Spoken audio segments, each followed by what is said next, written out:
ay, sabi ko, magluto muna ako ng lunch ko. Nagutom na ako. Sabi ko, na-stress na talaga ako, grabe. Pinagalitan na daw siya ni Madam, sabi niya. Sabi niya, pinagalitan na nga ako ni Madam. Kasi sabi niya daw, hindi daw niya ako mapaprint ng ticket kasi walang details. Hindi niya daw mabuksan. Sabi ko, yun na nga. Sabi ko, itong i-forward mo sa akin, ito na yung schedule ng flight ko sa 13. Sabi ko, i-open mo lang yan, i-print out. Hala, hindi na daw. Tapos, hinayaan ko. Nagluto ako. Nahala ka dyan, sabi ko.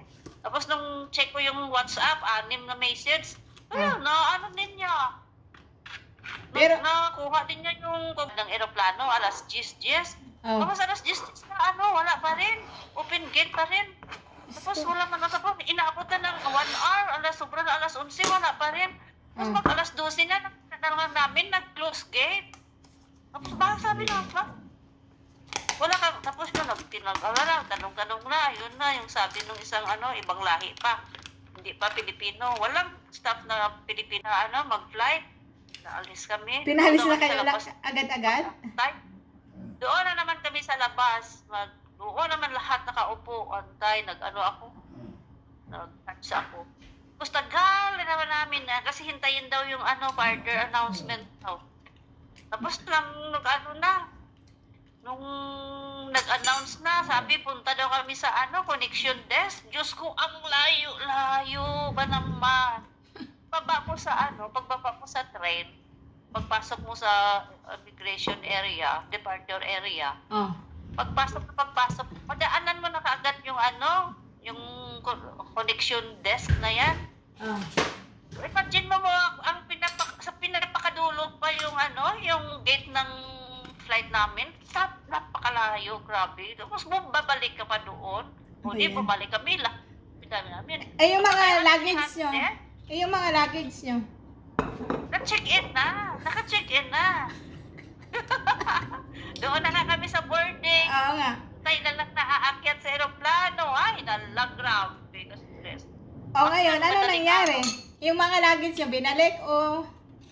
Alam mo, inaabot kami ng umaga. Grabe nga pila, palipat-lipat pa ng gate kasi yung ginagamit na gate, may mag-flight na naman. Punta na naman, lipat na naman kami sa ibang Ano ba yan? gate doon.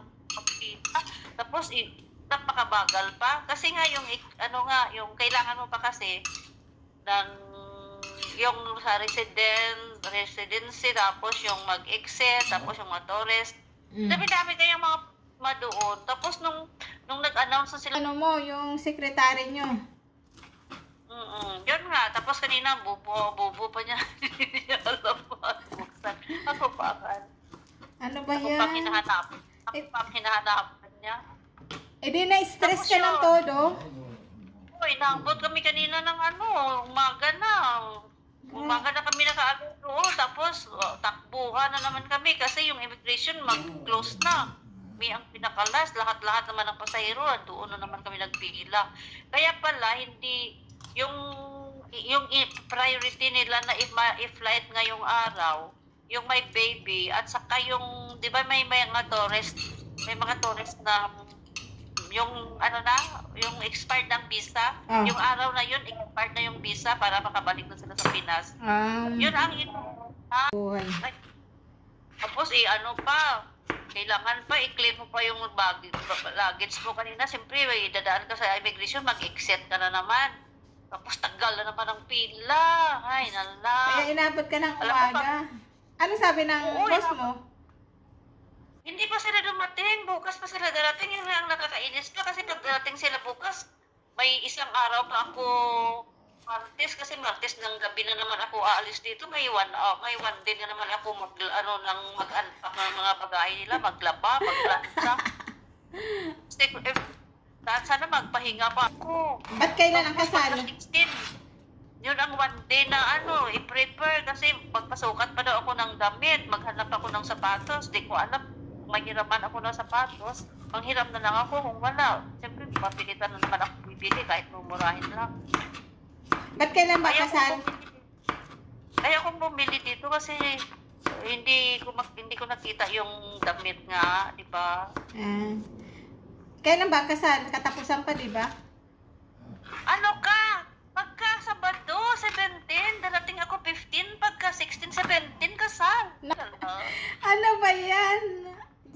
Buti sana makaabot ka pa nga. Wala nang delay. Oo. Sabi ko nga sa kay Abbas kanina, alam mo, ginising ko siya 6:30 nung nakuha ko na, na-claim ko na yung baggage ko. Inutsoy, 6:30 ng umaga. Alam ko tulog pa siya kasi di ba Sunday ngayon, day off din niya. Sino? Tapos kagabi, Si amigo? siya natulog. Yung si Abbas na yung PRO, titing ko siya. Sabi, nakadalawang message na ko sa WhatsApp, hindi niya nabasa kasi tulog nga. Tinawagan ko Tapos ano yun, sabi ko, doon ako, na-claim ko na yun. Nagpasundo kay amigo. Ba't di ka nagpasundo kay amigo? Sus, yun pa? Ay, na lang. Pa? Ako pa ang pupunta doon sa may sa isang metro station. Saan kayo magkikita? Magde-date kayo? Hindi, bigay daw siya sa akin na pera. Inihingi nga niya kahapon yung account number ni Abbas. Sabi niya, sino magkatid sa'yo sa airport? Sabi ko si Abbas. Sabi niya, hingin mo nga yung yung bank account niya para i-transfer na ng pera. Baka bait-bait naman. Siguro yun. Sigurado magbigay yan mamaya. Ay, may babaon si amigo Mabuti nga si Abbas kahapon. Padalhan mo ng pera. Wala. Sa airport, para... Sa airport? Oo. Sa airport. Pero yung dito, wala kang makukuhang peso. Dollar. Pero pagdating mo naman sa airport, madami ng mga Oo. At saka kung dollar ang dala mo, mas mahal nga ang dollar daw. Palit na rin kahit sa airport. Basta dollar. Dollar na lang. Hindi ba $100 ang po, hindi gamit mo? Ay, kailan ang flight ni Noela?